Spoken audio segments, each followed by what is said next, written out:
Olá pessoal, seja muito bem-vindo a mais esse podcast da Divina Fé, esse podcast que vai falar sobre temas, assuntos da nossa fé católica.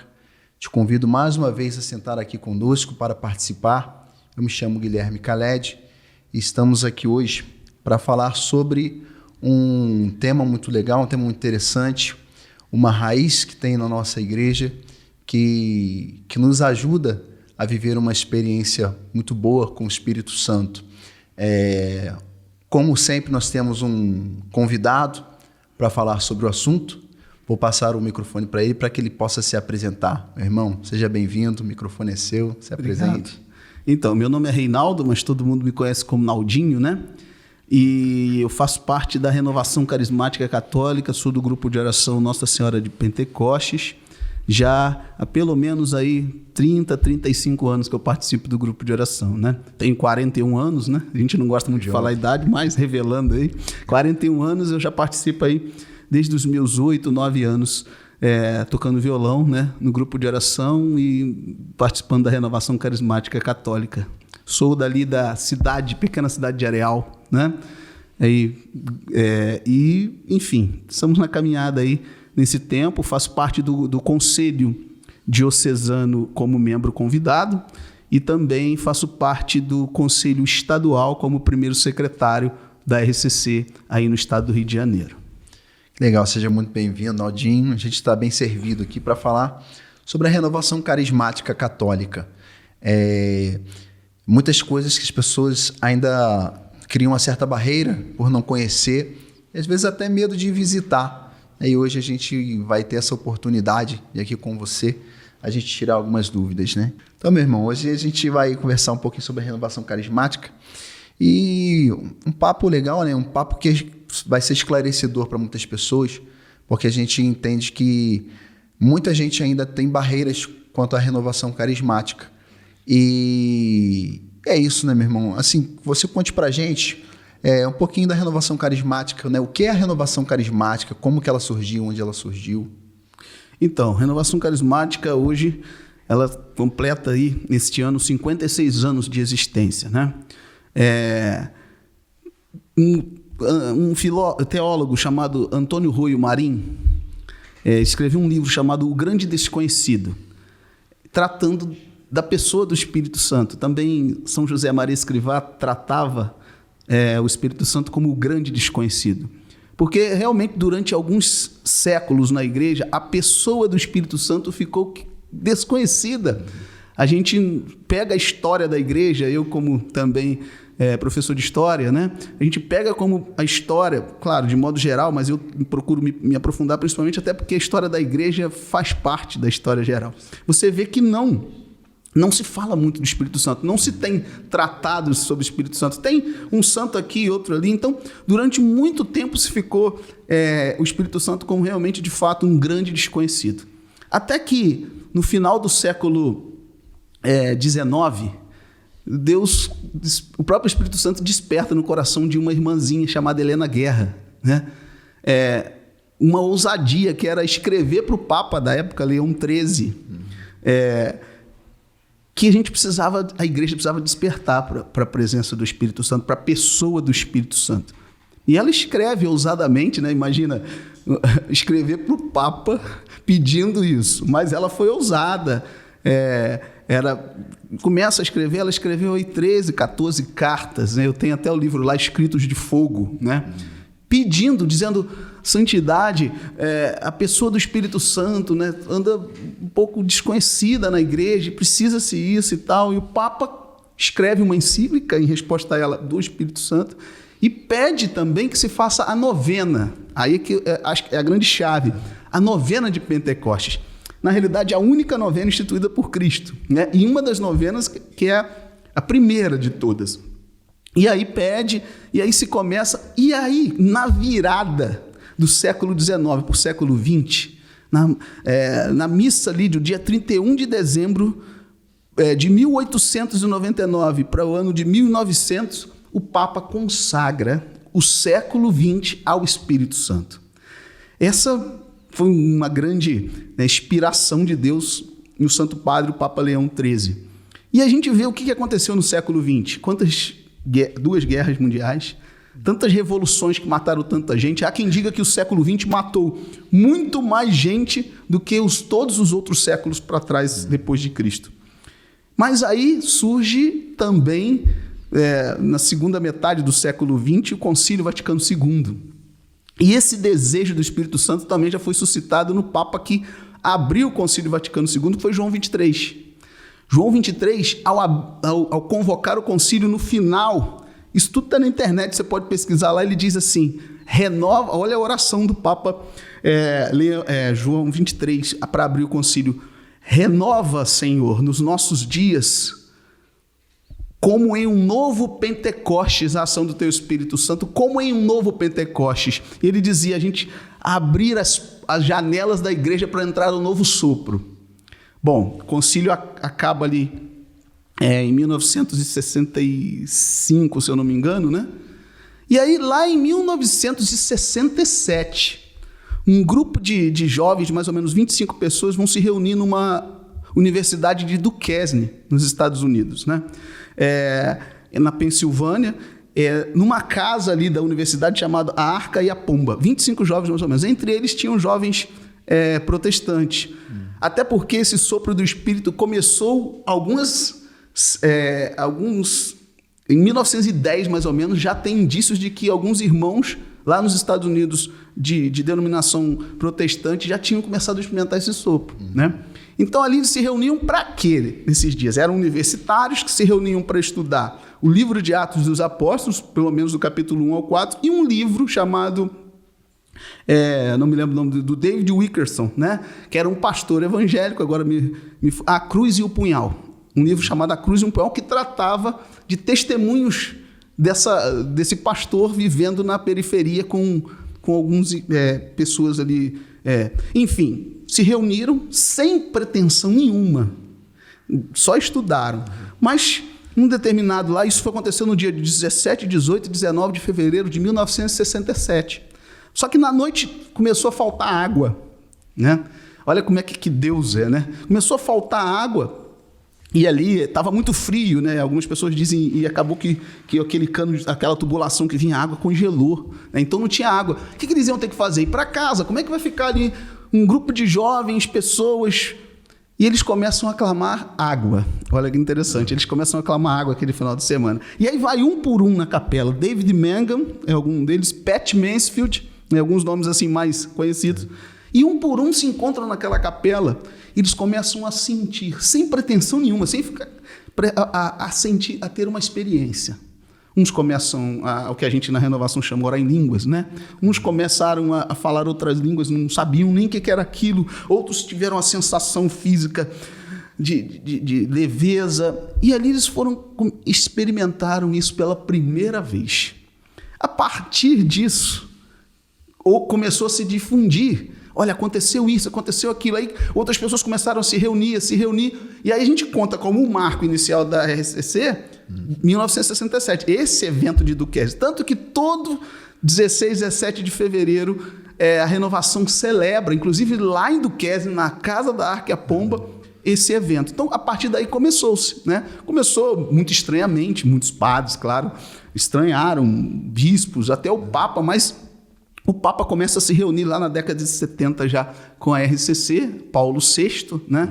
E ele já começa a falar ali algumas coisas. Enfim, foi-se um pedido da Beata, uma consagração do século do Papa Leão XIII, Concílio Vaticano II, o Papa João XXIII pedindo esse novo de Pentecostes, e aí em 1967, sendo que João XXIII já tinha morrido. Ele morre durante o concílio, né? Sim. Mas Deus ouve a oração do Papa e dá essa graça.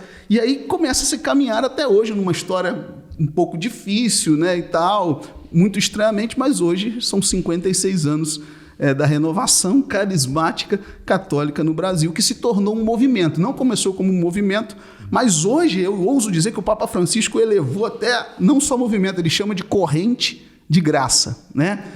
Então a gente tem essa corrente de graça que o Papa estendeu a toda a igreja, que todo mundo, ele dizia isso em 2017, compartilhem com todo mundo a graça do batismo no Espírito Santo. Então, Estamos aí até hoje, né? E os frutos, né? Pelos frutos que são reconhecidos, os frutos, né, estão aí da renovação carismática. Desculpa se eu me estendi, mas é só para entender o contexto, né? O contexto. A gente viaja para chegar aqui na história e é maravilhoso, hein? Conhecimento puro, né? O Papa Paulo VI, ele até diz que a renovação carismática é a oportunidade que a igreja tem, né, de se relacionar com Deus. E essa porta realmente, né? Às vezes as pessoas pensam, a renovação carismática nasceu de um encontro de alguns grupos protestantes, né? Os pentecostais, né? Que dizem, e que a igreja criou certo receio, mas não, desde o começo os papas já abraçaram João XXIII, Paulo VI, João Paulo II, então, né? Com certeza. Bento XVI, né? Como ele foi aberto à renovação carismática, mesmo ele sendo aquele papa que trazia a tradição dentro dele, né? E aquela tradição tão linda que a igreja mantém. E ele mostrou, né, que o Espírito Santo precisa realmente agir, e essa é uma via muito importante. E assim, a gente vê, cara, qual é a relação da renovação carismática com a igreja, né? Como que ela influencia na vida das pessoas que caminham pela renovação carismática? Como que você... Então, pois é. A renovação, por exemplo, o grupo de oração, que é assim, o carro-chefe da RCC, a não ser numa realidade de novas comunidades, que também são frutos da RCC, mas hoje a porta de entrada da RCC é o grupo de oração, que é a porta de entrada para muitos na igreja. Quantas vocações sacerdotais surgiram dentro de um grupo de oração? A gente vê em outros podcasts testemunhos de tanta gente que hoje não está na renovação, mas que entrou na igreja, porque um dia tinha uma porta aberta, um grupo de oração, recebeu essa graça, e é exatamente isso. O grupo de oração como sendo essa porta aberta para pessoas que vêm e muitas vezes nem vão ficar. Então, assim, como o Papa disse, é uma oportunidade, é uma chance que a igreja dá, porque em outros movimentos encontros são mais fechados, né? Assim, você vai fazer o SCC, você tem que se inscrever, ir ali, você vai fazer um curso. O grupo de oração, não. O grupo de oração, igual lá na minha paróquia, toda segunda-feira, às 19h30, vai quem quer. Vai quem quiser, vai ali, vai receber. E não quer dizer que vai ficar ali. Ele vai chegar ali, vai ter uma experiência, e dali ele pode servir em outro lugar. Se ficar, ótimo também. A gente precisa de servos no grupo de oração para nos ajudar. Mas não necessariamente que ela se fecha ali. É como se fosse realmente essa porta, olha, de entrada aqui. E os sacerdotes já reconheceram, entenderam isso, né? Que é exatamente isso. Já teve grupo de oração que eu já preguei para homossexual, que eu já preguei para pessoas bêbadas, que eu já preguei... Então, assim, essa porta aberta, né? E que depois foram partilhar comigo. Claro, foram naquela noite, não voltaram, mas eu tive depois com essas pessoas, elas disseram, que noite! Ou seja, tiveram uma experiência. Então, essa é uma porta aberta que acolhe a todos. Então, assim, e é essa oportunidade. Pô, existe um lugar na igreja, eu não sou casado, eu não vou no encontro de casais, eu não sou nisso, eu não vou na pastoral. Será que existe um lugar para mim dentro da igreja, onde eu posso ir sem... Pode. Grupo de oração. Pode ir quem quiser, entende? Eu sou da outra denominação. Olha, nós estamos abertos, vai chegar, né? A gente também não é relativista, né? Em nenhum momento a gente vai passar a mão em cabeça, mas a gente também não vai, entende? A gente está aberto para oferecer o quê? O que o grupo de oração oferece? O que a gente chama de batismo no Espírito Santo ou efusão do Espírito Santo. Inclusive, esse termo batismo no Espírito Santo, a gente levou muito tempo para poder as pessoas entenderem, porque batismo, as pessoas pensam, é um outro sacramento. Não, é exatamente uma experiência reavivadora do sacramento. E aí, inclusive, eu tive muitos problemas, né? Mas o Papa Francisco agora, acho que decretou bem que esse termo, porque em 2017 ele diz assim, olha, o que eu espero da RCC para os próximos 50 anos, porque foi o jubileu, né? A renovação se reuniu com ele em Roma. E perguntaram para ele, o que o senhor espera da renovação nos próximos 50 anos? E aí a resposta dele foi muito clara. Eu espero que vocês compartilhem com toda a igreja a graça, e ele usou o termo, do batismo no Espírito Santo. Então aí ficou sacramentado. O Papa falou, podemos usar esse termo. Mas assim, eu encaro a renovação assim, como essa porta de entrada, entende? Da igreja que, não estou desprezando todos, mas assim, para os outros movimentos, talvez você tenha que ter algumas características, né? Para o SCC, você tem que ser casado, para participar participar de uma pastoral, você tem... Agora, no grupo de oração, não, é porta aberta. Vai quem quer e vai se encontrar ali. E dali vão surgir. Na minha paróquia tem membros, hoje pessoas que estão servindo em outros movimentos, mas que se encontraram ali no grupo de oração. Então, eu penso... A renovação hoje para a igreja, o maior fruto que ela dá é ser essa porta aberta, né? Onde vem quem quer, vai receber essa graça de Deus, é partir dali, decide a vida dela, né? E define. Quantos sacerdotes? Eu conheço sacerdotes, não aqui talvez na nossa diocese seja muito concreto, mas de outras dioceses que se encontraram num grupo de oração. Imagina despertar uma vocação, entende? Os frutos que a renovação tem dado para a igreja são muito grandes, né? O desafio é grande, porque, por exemplo, na nossa diocese, a gente não vê um número muito grande de pessoas indo no grupo de oração. Meu grupo de oração aí a média é 20, 25 pessoas. Aí tende a dizer, nossa, vocês estão minguados, a coisa... Se você vai em outros, talvez seja a mesma realidade. Mas assim, a gente não se preocupa muito hoje com essa quantidade. É como um pronto-socorro, eu costumo dizer isso. Mesmo que tenha 10, não feche as portas. E eu digo isso, vou dizer para quem é da renovação carismática, você que talvez seja coordenador, se isso vai chegar a você, não desanime por causa da quantidade de pessoas. Porque você imagina um pronto-socorro. Se ele fechar as portas e tiver alguém ali enfermo, infartando, e ele bater lá, não, está fechado, essa pessoa pode morrer. Imagina o grupo de oração como um pronto-socorro. Tem gente que naquele dia, naquela noite, não tem para onde ir, está desesperado, está deprimido, vai tirar a própria vida. A gente tem testemunho disso. Eu vou te levar num grupo, chega lá no grupo de oração e encontra pessoas que estão ali como enfermeiros que vão apresentar o médico dos médicos. Entende? E ali é a oportunidade de mudança dela. Então, assim, o grupo de oração é essa porta aberta, né? Claro que a gente tem que procurar crescer também em número, mas isso não depende tanto de nós. Façamos a nossa parte e Deus vai fazendo a dele e vai nos ajudando aí. É interessante porque quando você fala que a renovação carismática é uma porta aberta, e realmente ela é essa porta escancarada, né? A gente pode dizer assim. E eu já vi muitas pessoas que até achavam que a renovação carismática era uma igreja à parte da igreja católica. Muitas vezes você vê isso. E até algo curioso é que, assim, às vezes quem já é da igreja tem uma resistência em um grupo de oração da renovação carismática, por não conhecer. Mas justamente quem não conhece, que vai primeiramente à renovação carismática, um grupo de oração, ela se integra à igreja. Exatamente. Porque ela passa a conhecer a igreja, né, através dessa ramificação. Exato. Que a renovação carismática é uma ramificação, né? Tantas ramificações da igreja católica, e ela está ligada a essa estrutura. Então isso é muito bonito, porque é como você falou, né? É a porta do hospital aberta. Eu venho doente, a cura está aqui, o médico está aqui, o médico é o Senhor. E isso é uma coisa fantástica na renovação carismática. Infelizmente a gente ainda vê muita resistência das pessoas internas, porque talvez cresceram já no ambiente da igreja católica e não participaram, né, de um grupo de oração, de tantos eventos que a renovação carismática traz aqui também, né, que a gente vai conversar um pouquinho mais para frente. Mas tem algumas coisas que, assim, eu vejo que nessas pessoas que já são da igreja geram um certo receio. Uma delas você já até comentou, eu vou pedir até para você abrir um pouco mais, que são, assim, eu vejo até como os pilares da renovação carismática, que é a oração em línguas, que muita gente tem um certo receio, e o batismo no Espírito Santo, né, como você falou, mas se você quiser destrinchar mais o assunto, porque eu vejo que muitas pessoas pensam assim, batismo, não, mas eu já sou batizado, né, batismo é um só. Opa, mas calma aí, Jesus fala a Nicodemos, né, preciso nascer de novo, né, então, assim, tem essa relação. Muitas pessoas ainda têm principalmente as pessoas de dentro da igreja. Então eu queria que você falasse um pouquinho para a gente sobre a questão da oração em línguas, sobre a oração do batismo e também do repouso, né, que acontece que às vezes as pessoas, nossa, o cara desmaiou, Não, tem uma ação do Espírito Santo ali. Eu gostaria que você falasse para a gente. Então, primeiro entender que nem todo mundo católico é chamado a ter esse carisma. A igreja é muito rica. Tem gente que vai um silêncio, ser mais contemplativo, por isso tem as ordens religiosas.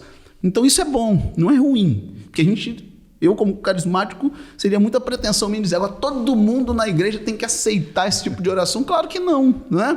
Assim, Deus deu e quem se identifica, então assim, primeira coisa é isso, Se a pessoa ninguém é obrigado a aceitar esse tipo de oração, né? A gente tem sacerdotes, por exemplo, que gostam, sacerdotes que não gostam. A gente tem que saber respeitar isso, né? Então, assim, primeira coisa é isso. Mas eu acho que cria-se a oração em línguas, de fato, é algo que assusta algumas pessoas, né? O repouso no Espírito é algo que assusta algumas pessoas.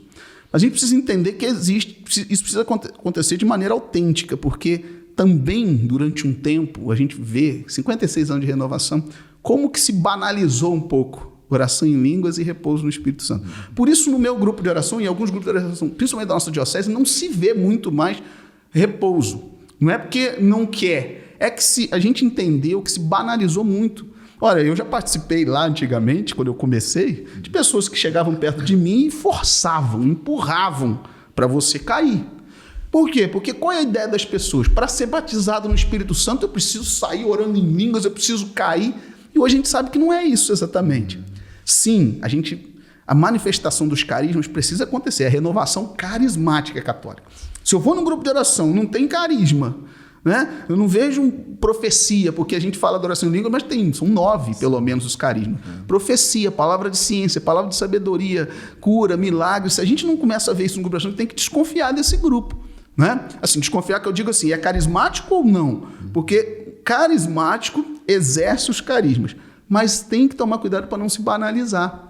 Porque já viu oração em línguas? Às vezes a gente vê, por exemplo, músico, né? A gente fala, eu sou músico. Você está afinando o violão e está xiribalabassu, xiribalabassu. Ou seja, você não está orando em língua, mas porque está todo mundo orando, você está mexendo com a boca, com a cabeça. Então, peraí, será que está sendo uma oração em línguas realmente? Ou eu só estou movimentando meus lábios porque está todo mundo movimentando? Então, isso são os termômetros que a gente tem que ter também, né? Então, vamos lá, oração em línguas. São Paulo, assim, a gente entende que seria o menor dos dons, mas será que oração em línguas seria o menor dos dons? Olha que graça que é. O que acontece? Quando a gente ora em línguas, não são palavras formuladas. Não são palavras formuladas pela nossa mente, né? Dom Alberto Taveira explicou muito bem isso. Não sei se quem está vendo lembra de Dom Alberto Taveira, mas Dom Alberto Taveira foi assessor eclesiástico da RCC durante um longo tempo. E ele dizia isso, que é um momento em que você não tem consciência humana do que você está dizendo. Porque se você tem, já não é uma oração, é onde o Espírito vem orar através de você. Mas você, enquanto humano, precisa abrir a boca, precisa mexer a língua. Porque tem gente também que acha que não tem. Então, assim, tem a sua parte humana ligada à parte espiritual. Então, é um momento onde a gente normalmente chama ciclo carismático na renovação. Isso precisa acontecer em cada grupo de oração. O que é isso? Não é assim, ó, estamos reunidos no Pai, Filho e Espírito Santo, xiri, canta, lalabana, não. A gente tem um processo para chegar lá, né? A gente vai começar, é uma música, é um louvor. Dali você começa uma exaltação e, de repente, você se vê já concluindo orando em línguas. E o importante é que depois um silêncio e uma escuta. Esse seria o ciclo carismático. Isso é importante acontecer em grupos de orações, né? Para a gente entender que a oração em línguas ela complementa a oração que a gente chama em vernáculo, que é na língua, se for português, se for... Enfim, você fazer aquele momento na sua língua vernácula, por exemplo, aqui no português, e você vai começando a faltar palavras. Já viram que a gente está orando, e aí o próprio Espírito começa a inspirar a orar em línguas. O interessante é que também não deve ser forçado, né? Todo mundo que está na Assembleia precisa orar em línguas? Não necessariamente, é só que se é um dom, Deus dá a quem Ele quer, a hora que Ele quer, como Ele quer. Né? Porque também, graças a Deus, a renovação foi amadurecendo com isso, era o seguinte: quem não ora em língua que levanta a mão, porque você precisa sair daqui orando em língua. É um dom. Ele pode ser exercido, deve ser exercido, mas não imposto, né, de uma maneira em que quem não ore se sinta diminuído do que quem ore. Isso, assim, são detalhes que às vezes a gente... Mas é uma oração, por exemplo, eu me identifico muito e oro muito dessa forma, e Deus fala comigo através disso. Por quê? Porque você não está pensando em nada, né? Você começa a orar e em sintonia com o Espírito Santo, e dali você não está formulando oração, é o Espírito quem está orando em você. O Papa João Paulo II dizia, é preciso, mais uma vez você falou dele, da presença dele dentro da RCC, ele dizia assim, é preciso orar em sintonia com o Espírito, com gemidos inefáveis, para entrar nessa ligação mais direta com o Espírito Santo. Porque quando a gente ora em línguas, quem ora em nós é o Espírito. E às vezes a gente não sabe o que pedir. São Paulo fala, não sabemos orar, e o Espírito vem em nosso socorro com gemidos inefáveis. O próprio Santo Agostinho fala dessa oração de júbilo. Ele vai falando, comentando um salmo, Santo Agostinho, século IV, século V. Já vai falando que chega uma hora em que a exaltação falta palavras, e aí o Espírito começa a orar em nós com palavras que a gente não conhece. Então não é formulado, né? Então o repouso no Espírito é uma sensação, é algo que eu digo, olha, eu tenho 30 e poucos anos de renovação, eu só repousei no Espírito uma vez. Então assim, não estou querendo dizer que, estou dizendo assim, é uma experiência única que não tem como explicar muito. Por exemplo, como que você explica uma pessoa que nunca, uma pessoa que está um pouco embriagada, chega num grupo de oração, não sabe nem o que é isso, cai e recebe essa graça. Quer dizer, é uma sensação tão grande que você experimenta, uma experiência tão grande de Deus, que no teu corpo isso se reflete. Então você sente aquela leveza. Então, mas aí precisa-se ter esse cuidado, né? Porque às vezes a pessoa realmente é algo humano. Como assim? Isso eu já passei muito em grupo de oração, por isso que eu falo, né? É repousou ou é chamando atenção?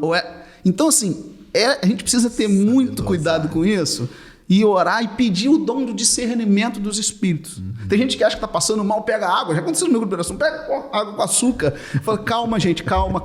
Então, assim, quem está ali no grupo de oração, por isso as pessoas também do grupo de oração precisam se formar, né? Porque, assim, a renovação já apanhou muito por causa disso, né? Cada profecia louca, assim, de que... posso contar uma aqui, por exemplo? Pode, fica à vontade. A gente teve uma situação de uma vez de uma pessoa que foram visitar a casa de uma pessoa, e ali a pessoa que se dizia da renovação, mas depois a gente descobriu que não era nem tanto assim, né? Se dizia, mas não tinha uma formação. Foi visitar a casa de uma pessoa, chegou lá, tinha uma imagem, e aquela pessoa começou a falar que o mal daquela imagem estava naquela imagem, que tinha que quebrar aquela imagem. Então, chegaram, não, se o mal está aqui, vamos quebrar, mas uma imagem e tal. Quebraram a imagem e levaram um processo depois. Por quê? Porque a imagem, depois que quebraram, a dona falou, olha, essa imagem veio de Portugal, abençoada pelo bispo tal. A outra também mandou desenterrar lá, debaixo do... Essa casa tem alguma coisa ruim, vamos quebrar o chão da casa. Então, umas coisas assim que a gente precisa... Não quero dizer que não aconteça, tá? Pode, claro que esteja, tem... Mas, assim, precisa ter muito discernimento nessas questões, né? Muito discernimento para entender, porque a nossa parte humana, ela até que ponto que ela chega a querer chamar uma atenção, a querer dizer que...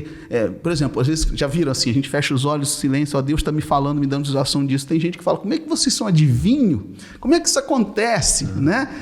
Eu, por exemplo, no meu grupo de oração, hoje eu sou padrinho de uma menina que foi profecia. A moça estava lá, tem um fato interessante. A moça estava lá e eu proclamei, e eu não lembro disso, porque às vezes quando Deus fala, não é uma coisa formulada. Não é uma coisa que está aqui, hoje eu vou falar que Deus... Não. Olha, tem uma mulher aqui que está tentando engravidar e não consegue. 3 meses depois a mulher pede o microfone.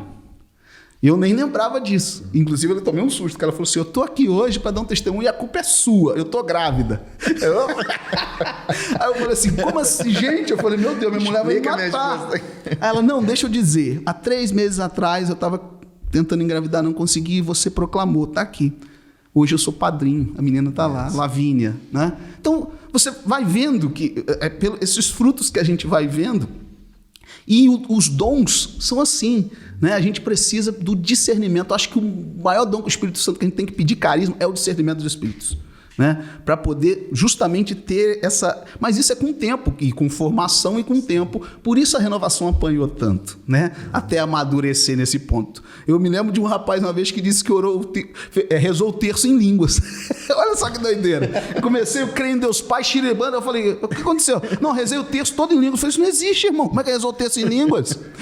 Entende? O outro fazia no Pai, rezava em Maria, bum, caía toda hora. Eu falei, gente, a gente já vai percebendo. Então, assim, apanhou-se muito tempo. E hoje a gente tem que ter esse termômetro realmente de se ver para não ter o sensacionalismo e ser realmente autêntico. Até porque eu termino essa fala dizendo, batismo no Espírito Santo não se prova se recebeu essa graça de Deus ou não no grupo de oração só porque orou língua ou porque repousou no Espírito. Qual é o maior fruto que uma pessoa pode dizer que ela foi batizada pelo Santo? O testemunho da vida dela. Às vezes tem gente, Padre Jonas Abib, não orou em línguas na hora, não sentiu nada quando ele foi batizado no Espírito Santo. Mas a vida dele depois mudou, o sacerdócio dele mudou. Raniero Cantalamessa, que hoje é cardeal, ele teve uma experiência, não sentiu nada. Mas quando ele foi abrir depois a liturgia das horas no outro dia, ele já leu diferente. Então, você está entendendo? Assim, sim, somos carismáticos, exercemos carismas, mas carisma sem mudança de vida não é autêntico. Então, não diz nada uma pessoa que ora muito em língua, que sai profetizando, se ela realmente está na graça de Deus ali, entende? Sim. Você falando assim, eu li um livro, eu não lembro o autor, era um bispo, acho que era A Docilidade e a Suavidade do Espírito Santo. E o bispo falar sobre o Espírito Santo e a renovação carismática. E ele tem uma certa parte do livro que ele fala que ele usa muitas analogias, né? Ele fala que a oração em línguas ela é como quando a gente conectava na internet antigamente, que tinha aquele barulhinho do modem, que a gente tinha aquele barulhinho, aí ele dá um chiado, aquele chiado conectava a gente na internet. E que era isso, né? Como você falou, né? Começa a nossa oração pessoal, de repente aquilo transcende, né? Passa a ser... Você sente que vem de dentro, né? Não é aquela coisa humana. E aí é a conexão com Deus. E essa transformação que você também falou, né? O que prova o carisma, o que prova o batismo, o que prova a oração, os dons recebidos, é a mudança de vida. E sobre essa mudança de vida também, esse livro fala muito sobre a característica, né, do carismático. Então, assim, fala pra gente também um pouquinho da característica da pessoa, né? Como você mesmo falou, assim, a nossa igreja tem muitos ramos, então tem grupos que são mais fechados, a oração, aquela coisa mais contemplativa, tem a parte do carismático. O carismático, ele tem, assim, uma característica, né? Embora todo mundo tenha a sua diferença, mas tem aquela coisa que é mais característica do carismático, não tem? Sim, então, pois é. Inclusive, eu falei de Raniero Cantalamessa, não sei se você já ouviu falar dele, é um cardeal, né, hoje, que pregador do Papa. Ele teve uma experiência, ele não gostava da RCC. Né? Então, assim, estou dizendo por quê? Porque a renovação, até para padres e para pessoas que já frequentam tanto tempo, talvez ela muda o modo dela ver uma realidade da vida dela. Vou dar um exemplo de Raniero Cantalamessa, que era já um frade capuchinho e doutor em teologia, pregava sobre a Sagrada Escritura, dava aula. E ele se sentia incomodado com esse modo. Uma vez uma senhora chegou perto dele falando assim: Raniero, eu tenho que mostrar para o senhor uma coisa que eu experimentei esse final de semana. Ele, o que foi? Aconteceu isso. Ele virou para mim e falou: nunca mais retorne nesse lugar. Mas só que, aí que eu digo, você falou das características, o que começou a incomodar Raniero Cantalamessa dentro da incomodar no bom sentido? Chamaram ele para ir num retiro carismático só para atender confissão. E ele notava uma coisa: a fila de confissão estava enorme. E a confissão daquelas pessoas era uma confissão contrita de fato. Eles tinham acabado de sair de um momento de batismo no Espírito Santo, entrava na fila da confissão e se confessavam como nunca, assim, não era normal. E ele falou: realmente tem alguma coisa diferente. Não é possível que esse povo esteja tão louco. Sabe, de chegar. Mas o que eu vejo na confissão, e isso começou a incomodar ele no bom sentido. E ele começou a se aprofundar mais. Até que um dia um grupo de jovens pediu para orar para ele. Ele falou: eu, um teólogo, vou me ajoelhar aqui. Mas ele aceitou. Ele, de fato, clamaram o batismo do Espírito Santo para ele. Ele disse: eu não senti nada na hora, aquilo que eu estou falando. Mas no outro dia ele pegou o avião para ir embora. E quando ele abriu o breviário, né, que são os livros, as orações da liturgia das horas, ele falou que a palavra de Deus... Veja, ele, um teólogo, doutor, dava aula em Sagradas Escrituras. Ele disse que ele leu aquela liturgia das horas e a palavra de Deus como ele nunca havia lido na vida, por mais inteligente teólogo que ele tenha sido. Alguma coisa mudou. Então, a vida dele mudou em si, tanto que ele foi chamado por João Paulo II a ser pregador da Casa Papal. Isso lá no início da década de 80. O que é isso? Toda sexta-feira da Quaresma e do Natal, ele pregava para o Papa. Você imagina. E se você pregasse... João Paulo II morreu, Bento XVI continuou com o Raniero cantar a missa. Bento XVI renuncia, Papa Francisco entra, continua e agora o eleva à condição de cardeal cantar a missa. Ele continua. Aí você prega, você chega na internet, coloca no Google depois, pregações de Raniero cantar a missa. O que ele prega sobre o Espírito Santo, sobre a experiência carismática, é coisa maravilhosa. Então, assim, a renovação, ela tem essa questão de principalmente focar no batismo santo, é essa mudança de vida, sabe? O Padre Antônio José, não sei se você conhece, né, do Rio, ele dizia o seguinte, tem gente que alega assim, mas eu já sou batizado, eu não preciso disso. Eu não preciso ficar toda hora, vem, o Espírito Santo vem. Ele dizia assim, nós já temos o Espírito Santo como batizados, mas a grande questão é, será que ele me tem? Ele habita em mim, mas será que ele me possui? Porque uma coisa é você ter o Espírito Santo dentro de você e ele ficar ali e você não dá liberdade para ele. Outra coisa é você... E essa é a experiência do batismo do Santo. É como um vento. O ruá, o próprio Espírito Santo, a gente chama, né, na Bíblia, aí você tem ruá. Se o vento não está ventando, você não vê manifestação nenhuma. Mas na hora que começa a ventar, você não vê o vento. Você vê o que ele faz. Né? As poeira. É a mesma coisa o Espírito Santo dentro de nós. Não é? É preciso deixar mover. O Papa Francisco tem uma historinha muito interessante. Ele dizia que um dia ele estava pregando, não sei se ainda quanto era bispo, para as crianças da catequese. Ele perguntou assim para as crianças, quem é o Espírito Santo, crianças? E um menininho lá de 8, 9 anos levantou a mão e falou assim, é o paralítico. Aí ele, paralítico? Aí ele parou para pensar, o menino tinha ouvido Paráclito, entendeu paralítico. Mas o Papa Francisco, numa dinâmica muito legal, disse, pois bem, assim está o Espírito Santo na vida de muitas pessoas que foram batizadas, como um paralítico.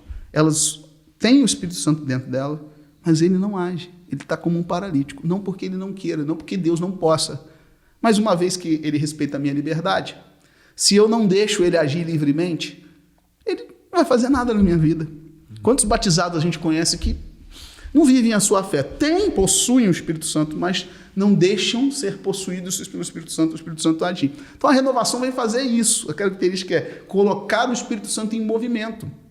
Deixar ele guiar. Por isso, a gente tem seminário de vida no Espírito Santo.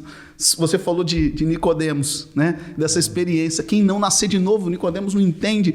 Ele estava falando desse nascer e renascer. Nascer, nós nascemos de novo no batismo. Mas e daí? Está ali. Precisa se renascer, precisa colocar. Então, é justamente isso a característica. Colocar o Espírito Santo em movimento. E aí ele vai, como o Raniero cantar a missa, foi vendo os frutos, né? Uma fila de confissão, uma pessoa, não é possível que não tenha algo de bom nisso. Ele dizia, não é possível. Eu estou comprovando, eu estou tocando que as pessoas estão contritas. E elas acabaram de participar de um momento chamado batismo no Espírito Santo. Tem alguma coisa diferente. Entende? Então, acho que foi isso até mesmo que a renovação hoje já não é mais, apesar de ainda ter lugares que ser bem perseguidas e tudo. Mas assim, não, hoje a gente vê tantos padres aí, né? A gente vê Frei Gilson, a gente vê tantos sacerdotes aí, Padre Marcelo também foi um que ajudou bastante. Sim. A gente vê quantas pessoas com sede. Você vê um vídeo do padre do Frei Gilson, ele coloca a homilia do dia lá. Em 1 hora ela bate não sei quantas mil visualizações, não é? Uhum. E o jeito que ele fala, esse jeito mais espontâneo, mais carismático. Então, assim, por quê? Porque a palavra chega e transforma a vida. Quando a palavra é cheia do poder do Espírito Santo, ela transforma a vida. Eu queria dizer mesmo, esse é o termômetro para a gente ver, isso, essa característica, mudança de vida, desejo de se confessar, não uma vez por ano, como a igreja diz, né? Desejo de rezar o terço, desejo de se reconciliar, de perdoar quem eu preciso perdoar. Isso tudo é fruto dessa graça do Espírito Santo. Isso é maravilhoso, né? O Espírito Santo, ele te marca, né? e te laça na raiz da igreja. Então, esse medo que muitas pessoas têm, na verdade, deveria ser o contrário, né? Deveria ser uma abertura maior para o Espírito Santo. Porque assim, em tudo está o Espírito Santo, né? Verdade. E quando você comenta que essa transformação de vida, isso realmente tem que acontecer. A transformação de vida é uma reflexão melhor que a gente faz, né? É uma abertura melhor que a gente faz. E esse é fato na nossa vida, né? Quando a gente se entrega a Deus, faz uma oração para um estudo, para tudo que a gente faz na nossa vida, né? Na semana, no último podcast, nós conversamos com o Padre Carlos sobre a santidade no dia a dia, né? E que é a santidade no dia a dia, senão você não está ali caminhando junto com o Espírito Santo naquilo que você faz. E, cara, é sensacional. A gente queria entender um pouquinho também sobre a estrutura da renovação carismática. Qual é a estrutura da renovação carismática? Desde o grupo de oração. Eu sei que o grupo de oração ele tem seus ministérios, né? Mas além dos ministérios, ele tem uma estrutura para cima. Você descreve para a gente essa estrutura? Sim. Então, a gente tinha antigamente, o Papa Francisco mudou isso, o ICRIS, e a gente tinha o Fraternity. O que era isso? Se não me engano, o Fraternity. Internacionalmente, lá em Roma, a gente tinha um escritório que era o ICRIS, responsável pelo movimento Renovação Carismática Católica, e tinha, eu acho que é Fraternity, eu não me lembro, que era responsável pelas novas comunidades. Tá? O Papa Francisco pegou, então essa era a estrutura que tinha lá em Roma, então direcionamentos vinham, né, para o movimento e para as novas comunidades. O Papa entendeu que precisava unir isso. E ele, então, cria o CARIS. Hoje a gente tem o CARIS, do qual o Raniero Cantalamessa é o moderador, que se chama, eu acho que do CARIS. Ele pegou o Fraternity e o ICRIS e juntou e falou, bom, agora é corrente de graça. Não tem mais essa de movimento e comunidade, corrente de graça. Bom, isso no papel tem, mas ainda tem, né? A gente sabe que a humanidade nossa ainda tem algumas, enfim. Mas existe o CARIS. Então tem uma organização no Vaticano responsável a quem a gente aqui sabe que tem que seguir, tem pessoas responsáveis por isso. Bom, a nível nacional, a gente tem um conselho nacional, né? Cada país tem o seu conselho nacional. Aqui no Brasil, a gente tem como hoje presidente do Conselho Nacional o Vinícius Simões, que é do Rio de Janeiro, do qual eu tive a oportunidade de participar do mesmo conselho no estado quando ele foi coordenador estadual. Então a gente tem o Vinícius Simões hoje. Hoje no Brasil a gente tem a Kátia Hold, que é a do CARIS, né? E aí a gente tem essa ligação muito, muito grande com o CARIS, e tem o Vinícius. Então você tem um conselho nacional que te direciona as demais instâncias abaixo, né? E aí depois desse conselho, esse conselho é composto por cada coordenador de estado e de coordenadores de ministérios nacionais, porque a gente tem hoje aí, talvez aí entre 15 e 16 ministérios, apesar de no grupo de oração exercerem algum, mas existem. A gente tem, por exemplo, o Ministério de Promoção Humana. Muita gente não sabe. Aquele que fica na acolhida abraçando, ele faz parte de um Ministério de Promoção Humana. O que é isso? Não é só abraçar e acolher. Ele vai depois procurar saber do que a pessoa está para promover a promoção humana, procurar saber, né, conversar com a pessoa, talvez, ver ali talvez uma necessidade. A gente tem o Ministério das Famílias dentro da RCC, né, que estou dizendo que tem, mas assim, muitas cooperações não têm, infelizmente, por causa de falta de pessoas, mas estou dizendo a estrutura no modo geral. Então, tem o Ministério de Universidades Renovadas, grupo de oração dentro das universidades. A gente tem o Ministério das Religiosas, as irmãs, o Ministério Cristo Sacerdote, com os padres. Então, Ministério de Música e Artes, Ministério de Pregação. Então, o nacional é composto do presidente do Conselho Nacional, os 27 coordenadores de estados, né? E um coordenador nacional para cada ministério. A gente tem um grande encontro, igual agora em janeiro, chamado ENF, que é o Encontro Nacional de Formação, que acontecia na Canção Nova, está acontecendo na Aparecida, que é onde se reúne esse povo todo e vai para o workshop, cada um no seu ministério. Abaixo disso, a gente tem aqui, por exemplo, no estado do Rio de Janeiro, o Conselho Estadual, do qual eu faço parte hoje. E a gente tem como presidente do conselho hoje um irmão que é daqui da diocese, que é o Cláudio Alexandre, que já foi coordenado por mim quando eu coordenei a RCC, um grande fruto, né? Da diocese, ele coordena o estado. E aí tem mesmo, hoje nós somos aí 10 dioceses, sendo que Campos é dividido em Campos Norte e Campos Noroeste. Então são 11 membros do Conselho Deliberativo, né? Mais o Cláudio e mais os coordenadores de ministérios. E mais a presidência, né? Que são os tesoureiros, primeiro secretário, enfim. Tem essa estrutura. A gente vai entender que para chegar lá no grupo de oração, né? E aí a gente tem a parte diocesana, tá vendo que tem uma escala. Diocesana, a gente tem um coordenador diocesano que hoje é o Selmo, né? Inclusive a gente vai ter eleição agora. E cada instância dessa, por exemplo, no nacional ficam 3 anos podendo ser reeleito por mais 3. Quem é que vota? Só o Conselho Deliberativo. Os presidentes de conselho, os ministérios não votam. No estado são 2 anos, na diocese 2 anos, podendo ser reeleito por mais 2 anos. Tem estatuto, né, reconhecido, tudo, a maioria reconhecido pelos bispos, né? Então, assim, mas, por exemplo, as pessoas vão falar, nossa, mas é claro, porque precisa-se dessa organização também, né? Tem que se tomar só um cuidado, né? Porque também as pessoas não vão... O padre Antônio José dizia, né? O movimento não pode impedir o mover, mas o movimento ajuda a controlar. Imagina um fogo descontrolado, né? Que a gente fala, no fogo, aleluia. Tá, mas aí aleluia para cá, aleluia para lá, profecia para cá.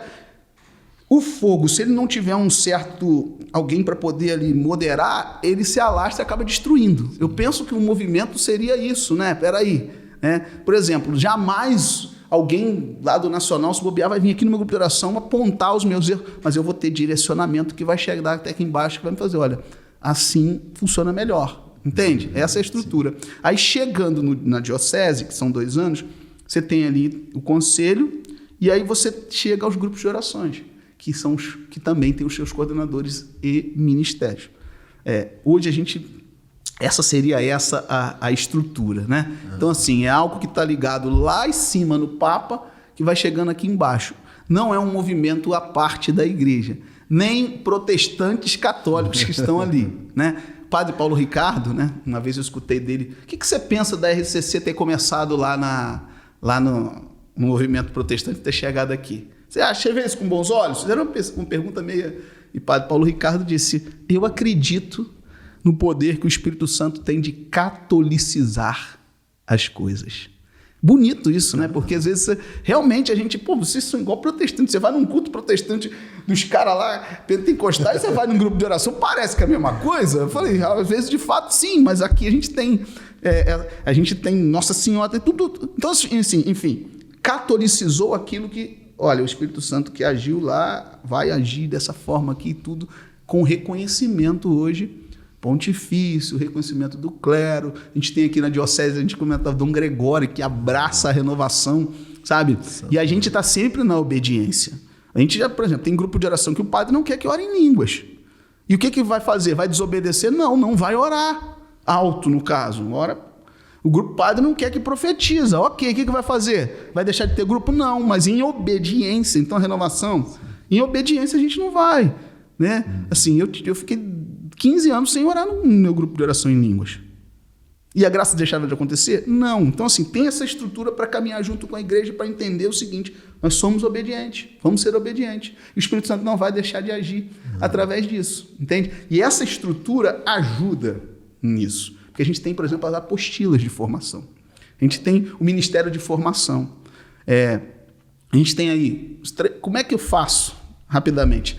Qual é o ponto de entrada da renovação carismática? Seminário de vida no Espírito Santo, experiência de oração e aprofundamento de dons. Essa é a base para, por exemplo, quem quer servir dentro do grupo de oração. Ele precisa passar por um seminário de vida, por uma experiência de oração e por um aprofundamento de dons. A partir daí, a gente tem as apostilas do Ministério de Formação, que são encontros, são feitos mais ou menos de 2 em 2 meses, no final de semana, aprendendo a identidade da RCC, aprendendo o que é oração em línguas, como usá-la, aprendendo o que é profecia, aprendendo sobre igreja, sobre vida de oração, sobre santidade. Entende? Então tem essa estrutura ali para depois a pessoa então dizer assim, não, porque é muito perigoso. Porque a pessoa tem um dom de pregar, o grupo de oração vai lá e dá o microfone na mão dela. Precisa saber o contexto, o que está acontecendo ali, o que é... Então, a renovação tem esse cuidado, entende? Seria mais ou menos essa nossa estrutura. Eu ia até te perguntar realmente isso, né? Porque em muitos casos a gente já viu aparecer em algumas paróquias alguns grupos que se falavam um grupo de oração. Não pode se reunir um grupo para orar, mas não quer dizer que aquele grupo seja da renovação carismática. Isso, exato. E era exatamente isso que eu ia te perguntar também, né? Que essa questão da formação.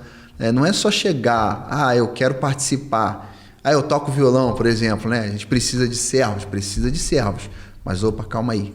Tem que ter uma formação. Como foi até no Ato dos Apóstolos, se não me engano, acho que Apolo começa a pregar, né, na praça, e aí os discípulos veem ele pregando e falam assim, não, vamos tirar Apolo, mas não tirar para ele se calar, não, mas para dar uma formação a ele, para que ele fosse mais eficaz. E foi um grande pregador, né?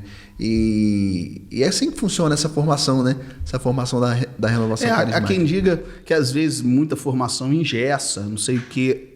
Tá, formação sem espiritualidade, formação pura é também perigosa. Mas essa nossa formação, se você for num encontro de formação, você vai ver que não é maçante de ficar... A gente tem uns momentos de cura, momentos de oração, mas assim, o que acontece? A gente acaba queimando etapa na vida de uma pessoa. Como é que você pega alguém que está aprendendo agora com 6 anos e você pula ele direto para a faculdade? Sim. Sem passar pela etapa, entende? Então assim, tem um processo... Entende? Ele tem o dom, o cara toca maravilhosamente bem, ele tem o dom, ele prega muito bem. Mas calma, precisa entender o contexto do que é um grupo de oração. Não é pegar o microfone e sair pregando. Tem um contexto, é querigmático, tem que ter emoção. A gente tem no grupo de oração a oração de núcleo, esqueci de falar disso. Uhum. A gente não chega na segunda-feira e fala assim, o que tu quer hoje? Fala aqui agora para mim. Não, a gente tem um dia antes, ou 2, ou uma semana antes, não importa. Importa que antes o núcleo de serviço se reúne. Normalmente o núcleo é um da pregação, um da condução, o coordenador do grupo, se reúne, sei lá, 1 hora, 1h30, para se encher e ouvir. Não é... Tem gente que tem grupo de oração, infelizmente, que é assim, vamos pregar o evangelho do dia, vamos pregar o evangelho do dia. Às vezes pode ser que seja o evangelho do dia que Deus pediu, mas normalmente se reúne, e eu tenho essa experiência, a gente tem um núcleo. Deus pede claramente, olha, eu vou trazer um povo aqui que precisa de cura, eu preciso que vocês orem, façam uma oração de cura, dá a palavra, dá que a gente já chega pronto para o grupo de oração. Porque no grupo de oração a gente não bebe, não recebe. A gente já recebeu no núcleo. Sim. A gente está à disposição do povo que vai estar ali. Tá? Então, assim, esse núcleo de preparação é importante. Entende? Como que tem que... Não é simplesmente chegar... Que hora que é o grupo de oração? 7h30, traz teu violão, traz a pregação, cada um reza em casa, o que Deus falar, chega aqui e fala.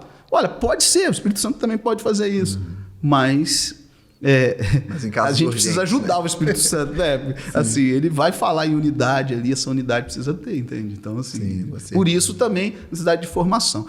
Já aconteceu o seguinte, o cara não tem toda a formação, mas ele já tem 1 ano de grupo de oração, às vezes já aconteceu de orientar e a pessoa conseguir e depois continuar fazendo a formação. Porque é muito difícil hoje, servos. Daí você fazer isso tudo para chegar lá, às vezes as pessoas não conseguem. Então o irmão que já está ali caminhando um tempo, ele começa a formação, mas a gente já deixa ele um pouco servindo ali, para ele ir se formando, né? E servindo. Porque se esperar toda essa formação, talvez ele não vai perseverar. O ideal é que se espere. Mas já aconteceu o caso de me ajuda aqui enquanto faz a formação, entende? Isso é interessante, essa dinâmica. E tem um acompanhamento, né? Isso, isso aí, tem que ter acompanhamento. Sempre importante. É por isso que a gente não pode confundir, né, esse acompanhamento que tem e grupos que se juntam para rezar e o grupo de oração. Isso, né? E o que não impede. Se um grupo quiser rezar, o padre deixar, ok, vamos rezar. Mas sendo renovação carismática, precisa estar em unidade, principalmente. Né? Precisa estar em unidade ali, saber quem é. Você vai em grupos hoje que se dizem, às vezes, mas o cara não sabe nem quem é o coordenador diocesano. Nem quem é o coordenador estadual. Ele não sabe o que é emoção profética, o que é ciclo carismático. Não sei. Ora, como é que você está dentro de um movimento que te ensina a fazer o ciclo carismático? Você não sabe o que é ciclo carismático? Então, tem alguma coisa errada aí, você está me entendendo? Não que não possa ter esse grupo, tenha. Mas, infelizmente, não dá para dizer que vocês fazem parte do movimento Renovação Carismática. Apesar de que o Papa expandiu para a corrente de graça. Se ele quisesse dizer, se o grupo quiser dizer, mesmo não estando ligado ao movimento, que ele é carismático, ele pode, porque ele faz parte da corrente, talvez, de graça, aí o padre acompanha ele. Mas do movimento da estrutura, precisa ter essa unidade, essa ligação. Né? E não é como um peso, porque o nacional falou, o estadual. Não, é orientação. E vai por esse caminho que a gente está caminhando junto. Se errar, vai errar todo mundo junto. Se acertar, vai acertar junto. E se errar, a gente vai se reunir, vai... Você entende? Isso é bonito, né? Assim, de ver essa unidade assim. E a importância. Tem alguém agora, talvez, que possa estar vendo. Mas eu não faço parte. Se aproxima para você ver, porque as pessoas rotulam muito, né? Nossa, a diocese manda isso, começa a rotular e falar, mas não conhece. Vem conhecer, que aí eu convido você que estiver vendo, vem conhecer, né? A estrutura, para você ver que não é isso que quem está de fora pensa, que engessa, não é mesmo, né? Tem que ter essa orientação, mas a gente, né, dentro de cada um da sua realidade também, né? Quem está de fora, se vier para conhecer, eu duvido que não vai ver que é diferente daquilo que pensa, né? Não, com certeza. Assim, eu quando era pequeno, eu sempre tive mania de experimentar as coisas antes de falar que não gostava, né? Geralmente a gente fala assim, não gosto. Então a gente experimenta, né? Era uma água de coco, não gosto, não, vou experimentar para ver o quanto que é bom. E a renovação carismática realmente ela traz essa coisa gostosa, né? Que a pessoa vai e quantas pessoas, como se diz, né? Pela perseverança eles se tornaram servos porque realmente se abriram a essa graça. Verdade. Além das paróquias, né? Que tem os grupos de oração, que é o primeiro caminho que a gente tem para conhecer. Existem outros canais, outros meios de a gente conhecer a renovação carismática? Então, a base mesmo é o grupo de oração. O sentido de ser da renovação é o grupo de oração. Mas a gente tem os eventos, tem os encontros. A gente tem, por exemplo, aí, anualmente, bianual, né? Na diocese, o EDF, que é o Encontro Diocesano de Formação, aonde o ENF, que eu falei que é o Encontro Nacional de Formação, ele vai para as dioceses, o Estado vem e faz essa formação. Mas, assim, detalhe, não é o dia inteiro de formação. A gente tem normalmente uma manhã de espiritualidade, querigmática. Então tem esses encontros. A gente teve esse ano no Maracanãzinho, né? Depois de, acho que 9 anos, não tinha um evento da renovação carismática bem desafiador. Eu ajudei a organizar lá. Assim, um evento que, graças a Deus, a gente teve lá 6, 7 mil pessoas ali no Maracanãzinho. Então, assim, tem esses eventos. Mas, assim, a razão de ser dos eventos é o grupo de oração. Porque quem é que vai nos eventos? É o povo do grupo de oração. Então, assim, o grupo de oração, de fato, é a razão de ser da RCC, né, do movimento RCC. Se não existisse grupo de oração, viver de evento, quem iria nos eventos? Entende? Então, assim, quem é que vai? É quem do grupo de oração quer ter esse momento junto. Então, assim, tem congressos, né? Ano que vem a gente vai ter aí um congresso da RCC e tudo, vai ter os encontros, congressos, ano que vem é ano dos congressos diocesanos e do EEF, que é o Encontro Estadual de Formação, e a gente vai ter também por exemplo, ano que vem a renovação agora, né, esse ano, um deputado, a gente decretou como lei, né, o dia estadual da RCC, dia 11 de agosto. Então, todo dia 11 de agosto. Por quê? Porque dia 11 de agosto foi o dia que começou o primeiro grupo de oração no estado do Rio de Janeiro. 51 anos atrás. Né? A gente vai ter agora, quarta-feira, uma moção na Câmara Legislativa dos Deputados, né?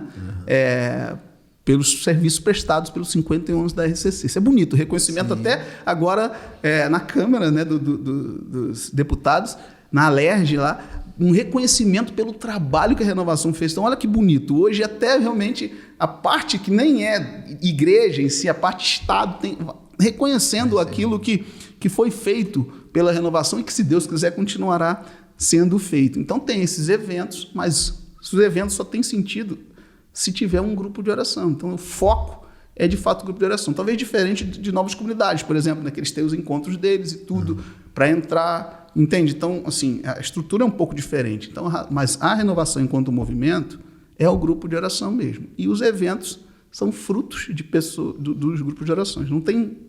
A gente não vive de evento. Vamos acabar o grupo de oração e 3 vezes por ano a gente se reúne no Maracanãzinho, em qualquer lugar. Quem é que vai?